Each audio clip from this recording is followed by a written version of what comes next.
It's getting a little much for me. That was just weird and I didn't enjoy reading that. Ew. Cassandra Clare, why? So, I have never read The Mortal Instruments or any of the Shadowhunter books for that matter. So this video I'm going to be reading The Mortal Instruments for the first time. I think when this came out, I actually don't know when City of Bones came out. 2007, okay. So I was 2 years old, so I was definitely too young when this book initially came out and like the whole Twilight paranormal fantasy romance sort of thing was going on. And then when I did get a bit older and I started reading like young adult fantasy, I knew about the whole like incest thing and I was like, no thank you. Even knowing that like it didn't turn out to be real and like Clare and Chase aren't actually related, but I was just like, I don't want to read that. I'm good. I'm fine. So I just like never read it. However, over the years, since Cassandra Clare has been putting out all her like spin-off series within the Shadowhunter world, I really want to read some of them. Specifically the Will, Jem and Tessa series, which I think is the Clockwork Princess Infernal Devices. That one. Is it? Hang on. Yeah.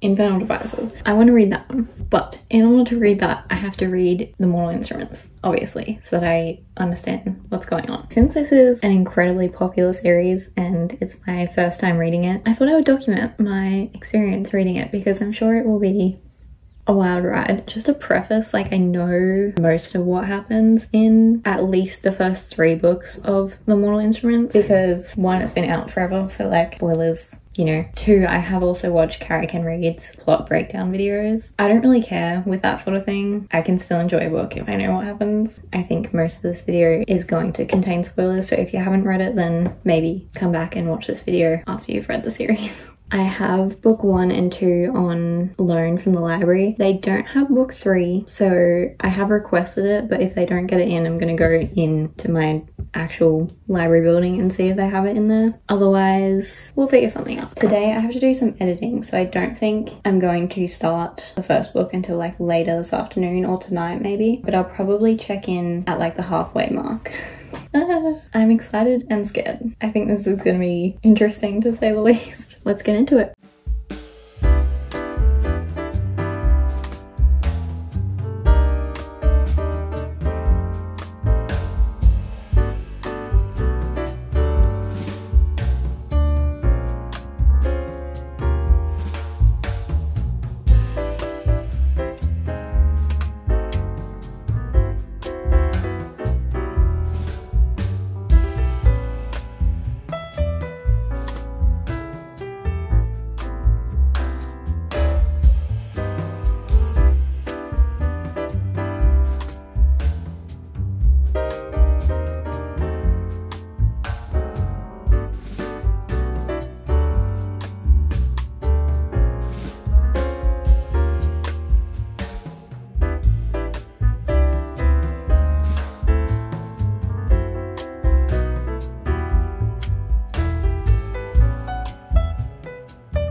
Hi, so it's a few days later. I took a while to actually start reading City of Bones because I got sidetracked watching My Lady Jane, and then I started the book and I got really hooked and I am really enjoying myself. I said I was going to do a 50% check-in, but the version of the book that I have is 357 pages, so technically the halfway point should have been 178 pages, but when I put that in Goodreads they said I was only 29% of the way through because the edition on Goodreads is a different edition to what the one that I'm reading, so it's like over 400 pages I think, and I can't find the edition I'm reading. But anyway, now I am on page 209, so I'm a little ways over halfway. For context, for those of you that have read the book, Clare and Jace have just infiltrated the vampire hotel and they've rescued Simon and are currently being chased by the werewolves. So like I said, I had watched Carrie Can Read's plot summaries. I've also watched like other stuff in regards to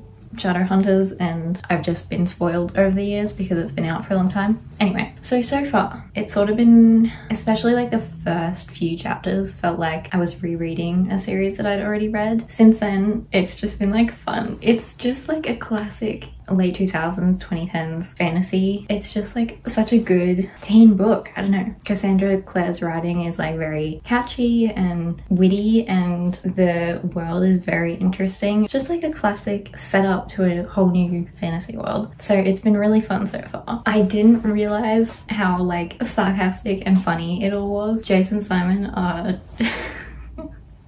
at each other's throats like all the time. It's hilarious. I'm really enjoying that. And also loving an actual like slow burn. I feel like recently I've been reading more, I've been reading a lot of like romantasy, or just in general more of the books that have been coming out more recently are very heavy on the romance, in the sense that like even if it's not technically a romantasy, the romance is just as big a part of the book,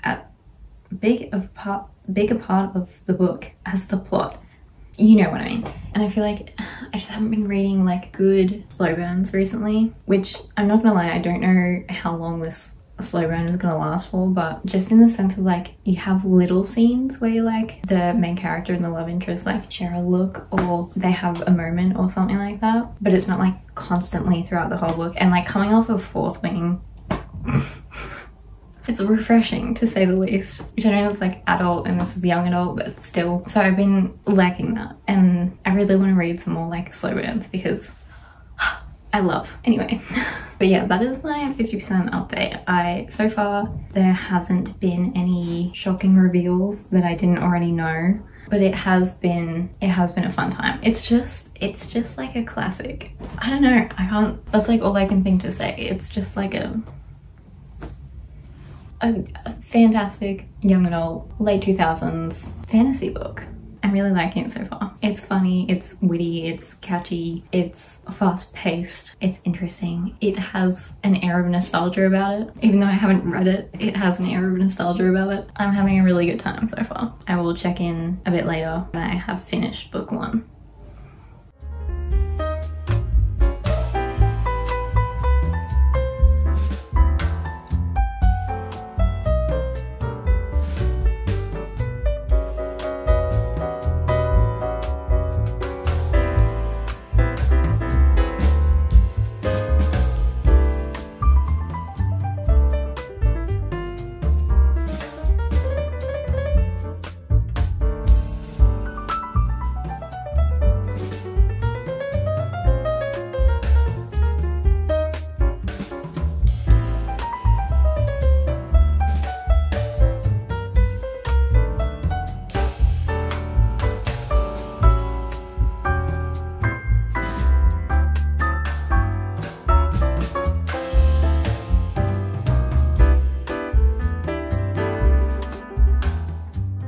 I love that I just keep finding random spots in my room to put my phone so that I can talk without holding my camera. But anyway, this is a mini check-in. I just finished The Wolf's Tale, which I think is chapter 21. That was like the biggest exposition dump ever. Oh my god. And I just, why would she do it like that? If you don't remember, The Wolf's Tale is Luke's explanation of like why, also don't look at my hair, how he and Clary's mum met, like how they grew up together and you know what happened, how she went off to New York and then he met up with her again and whatever. So to begin with, I thought he was like telling Clary, like, you know how they do like the speech bubbles, and then like especially when it's like a big paragraph and they're doing a big story, they return to the next paragraph but they don't put the end speech bubble there, and then they put the speech bubble at the start. Hopefully you know what I'm talking about. I thought he was doing that thing, and like we'd have like little interjections from Clary, but I realized it's just like a whole chapter in Luke's point of view,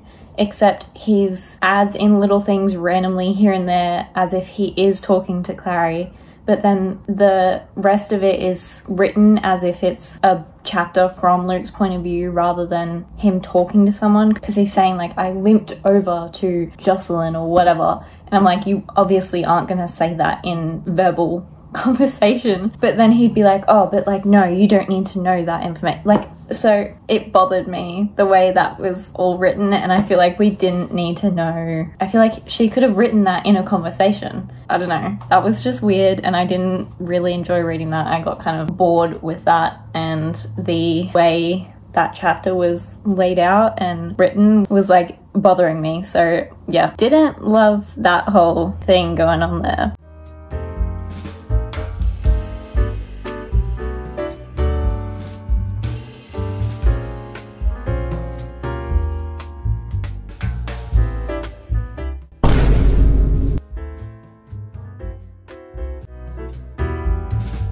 Me too, Jess. Me too. Me too. Oh my god. Okay, so I just finished City of Bones. Excuse the fact that I'm in my horse riding clothes. I'm about to go to a lesson. I enjoyed it. Let's just put that out there first. I mainly enjoyed the first part of the book, like I guess the first 2/3. That whole chapter with like Luke's, like his whole background story and stuff, and like what happened within the circle during the uprising and all of that, that definitely was not entertaining for me. I don't know, it just threw me off. However, so I said that like I knew sort of what happened in the first part of the book. I knew what happened in the last part, but I didn't really know how we got there. I just, that whole, the whole conversation with Clary and Valentine and Jace. Ew. Valentine, literally disgusting. Why?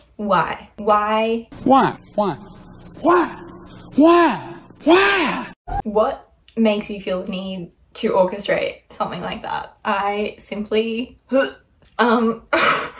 also I know Jace isn't actually Valentine's son, and Clary and Jace aren't actually siblings, but I don't remember what happened exactly. If it's just that like Valentine took Michael Whalen's son and like pretended to be his dad, you know, instead of like killing him like Clary said, because Clary said that like he killed Michael Whalen and Michael's son. Anyway, I can't remember how it all happens, but at the moment we're in the thick of it and I'm uncomfortable. Honey, you've got a big storm coming. And Jace, obviously Jace was like emotionally manipulated and abused by Valentine like his whole life, and he thought that he was dead and then he showed up alive.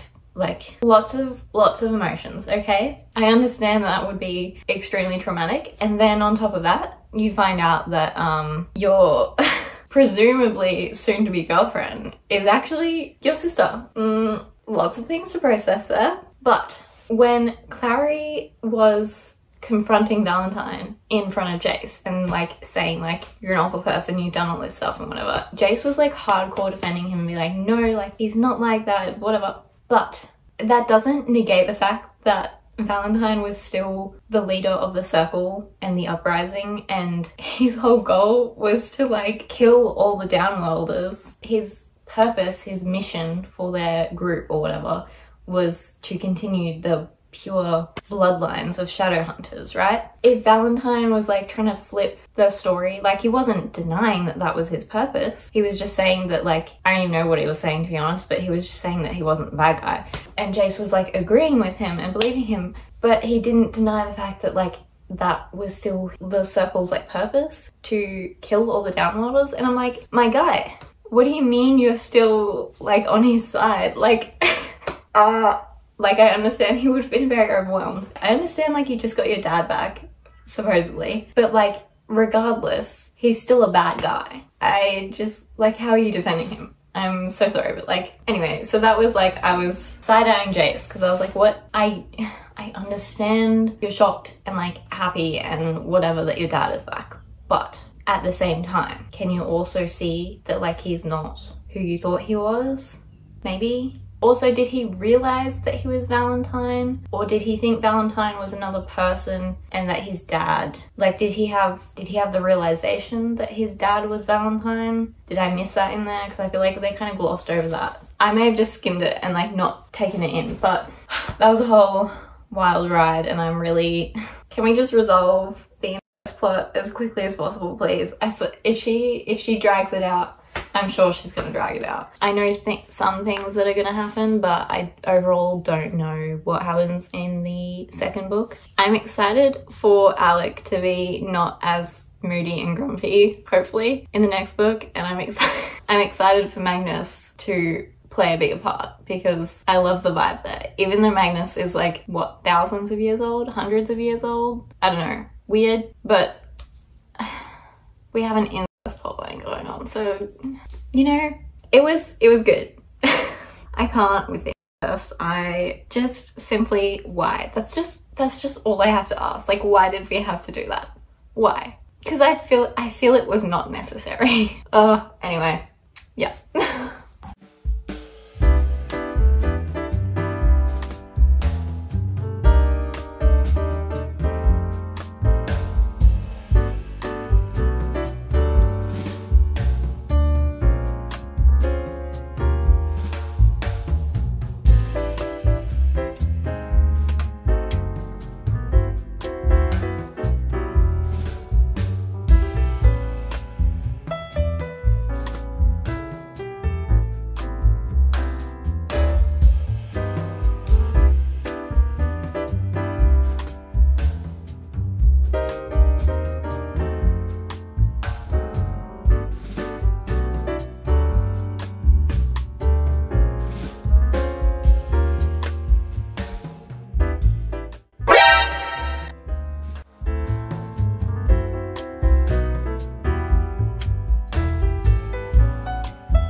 Sure, babe.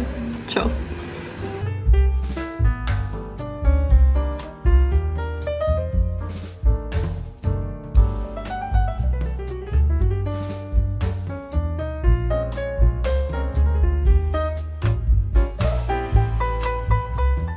Do they not have music? I mean, I'm pretty sure Jace answered this in the first book and I've just forgotten what he said, but whatever he said, it's not a good enough excuse because how, like, do they know who Beyonce is? Michael Jackson? Like, what, Taylor Swift? Like, how do they not know? How? Like, no way they don't engage in mundane pop culture. Like, surely, Isabel would surely know who Madonna is. Like, come on. By the way, this whole scene of like Alec, Clary, Simon, Magnus and Jace at Magnus's apartment, like all talking. 1, the oddest group ever. 2, so unbelievably awkward and painful. Oh my god. The dynamics, the complicated feelings. So much drama. So much drama. Oh my god.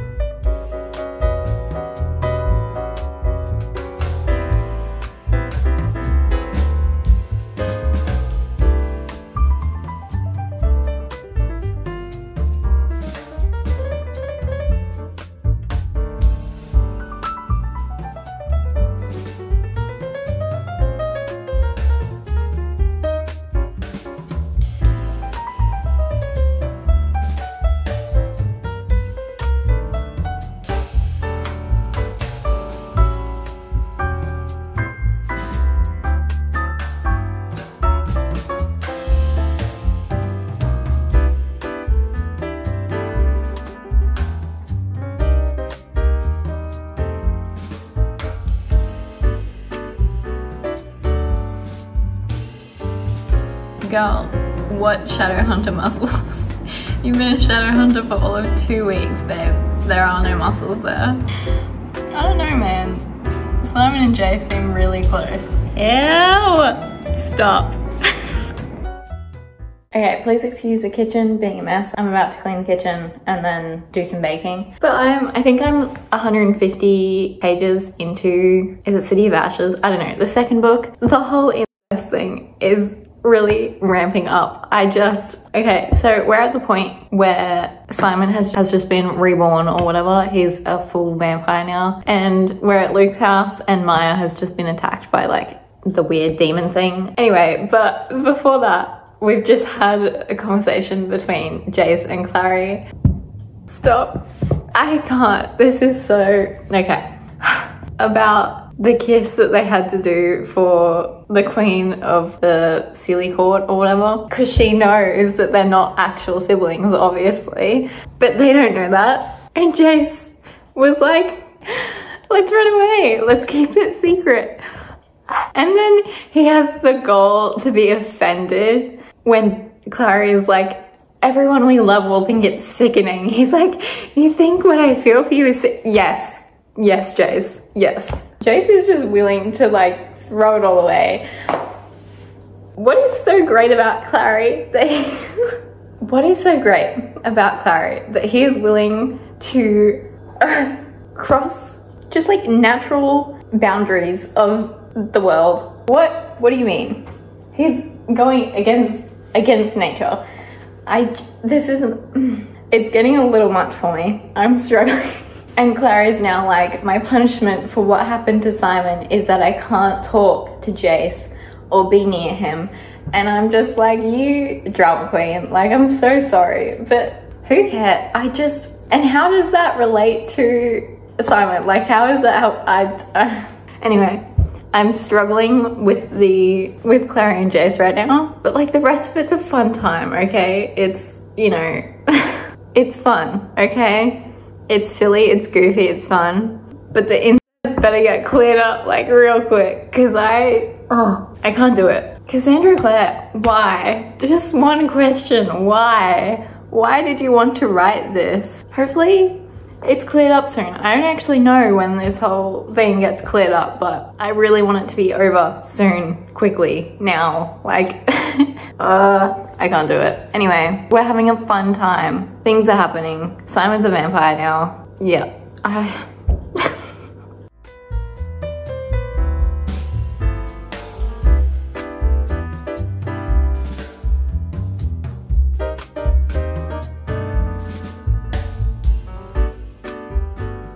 Okay, I can't actually remember if I did a 50% update. I don't think I really did one. I was just talking about the whole incest thing. I'm on page 199. I'm over halfway. I'm definitely more hooked on this book than the first book, I think. I'm more invested in the plot and the characters. I just can't get past the incest, okay? They could have just brushed past it. Like, if she really felt the need to include this in the series, you could have just like not focused on it so much. I'm gonna not talk about it so much because I've already had a whole spiel. I'm definitely more hooked on this book than City of Bones. It's drawn me in. I'm invested. I like the characters. It's funny. I'm interested to see where it goes. I do have a qualm though, okay? Clary found out that like what she drew she could bring to life, right? But they've like not mentioned that at all since then. I feel like that would come up in conversation. Like, that's an unusual power for shadow hunters, is it not? So I feel like they've just like kind of forgotten that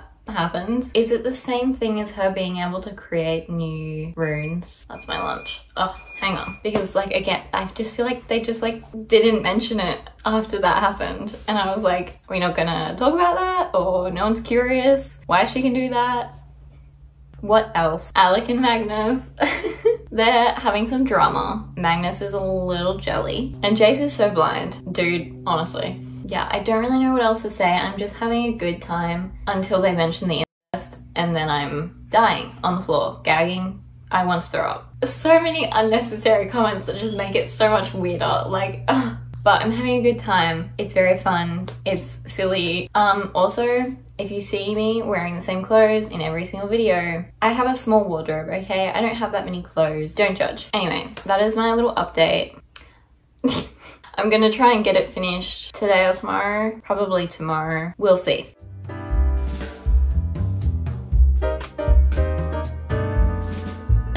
Why? Why do we have to do this? So many things that just make it so much worse. Everyone, babe. That's who.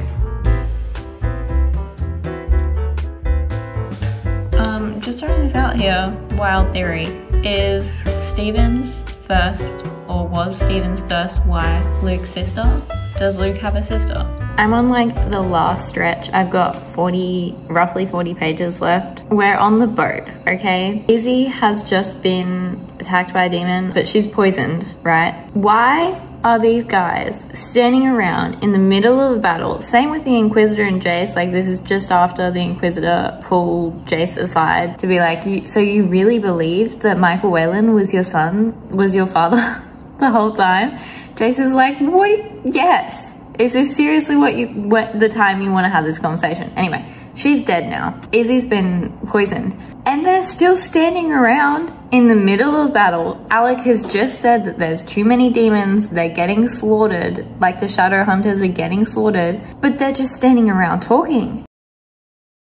So before Jace and all that got on the boat, Valentine killed Simon. And when it happened, I was like, okay, he's not actually dead. Like, just the way it was written and the way Clare and all that found out about it, I was like, he's not dead. He's fine. I mean, he is dead. So therefore he can't actually die. Whatever Valentine did, I'm sure it wasn't like he didn't properly kill him, you know? So I was like, the whole time I was like, he's fine. Like, they're gonna find him, or like he will have recovered or something, like whatever. And then we get to Jace and he like sees the fear demon or whatever, which also I knew that wasn't Valentine. Jace finds Simon in one of the rooms on the boat, and he, just the way like he first started talking about it, I was like, hang on, like, is he actually dead? It's fine. Simon's alive, but to revive him, Jace had to like let Simon drink some of his blood, because like Valentine had tried like bleeding him out basically, because vampires need blood to live, which is like a super cute bonding moment, you know?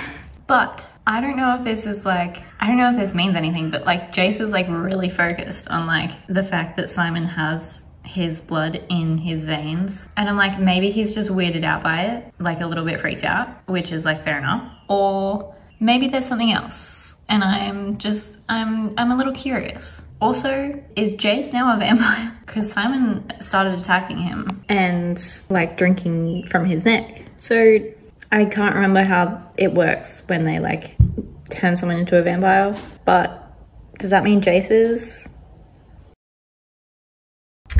Okay, so I have finished City of Bones and City of Ashes. This is like my end of book 2 thoughts and so far my overall thoughts. So I finished City of Ashes yesterday. First of all, the emphasis on Jace's blood being in Simon's veins. I'm assuming this is what it is because Shadow Hunters are descended from angels. Having Jace's blood in his veins means that Simon can go out in the sun because he's part angel now, as well as like being a vampire. So it like counteracts the fact that he like would normally burn and die in the sun. But that's what the whole emphasis on the blood in his veins was. I knew there was a reason. And also, before Imogen died, was she gonna say that Jace is actually Michael Whalen's son? Because she saw Jace had like a scar on his collarbone or something. Did Michael Whalen's son have a scar? Was she like besties with Michael Whalen? Like, what's the tea there? I feel like she was about to say it, or she did say it, and Jace didn't tell us, the readers, and he just doesn't understand what she meant. She said something to him. Also, took me for a ride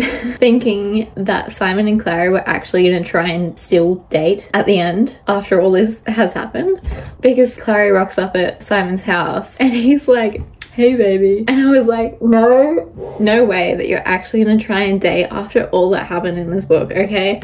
I'm so sorry, but there's no coming back from it, and like clearly you're just not there. Anyway, thank God Simon came to his senses and was like, I don't think this is gonna work. Tell me why Clary was like disappointed though, okay? It's so obvious that she doesn't feel that way about him. She's just confused, obviously, like majorly confused, especially since I think she was gonna tell Jace that she was like down to run away now and live in secret. I think she's taken a few too many hits to the head. I thought that the whole brother-sister thing was gonna get resolved by the end of this book, but I don't think it happens until like maybe the end of the next book. I don't want to have to suffer through it anymore. Oh my god. Anyway, we know there's a cure for Clary's mum to like awaken from her slumber. She's not in like a normal slumber. What's it called? Coma. It's like self-induced. She did something so that Valentine couldn't actually get anything out of her. That's the quest for the next book. So overall opinions of the Mortal Instruments so far. It's fun. I've just said this like repeatedly, but it's just like a classic fantasy, young adult fantasy book. There's a lot of stuff going on, but it's not too hectic, like at the moment, I guess.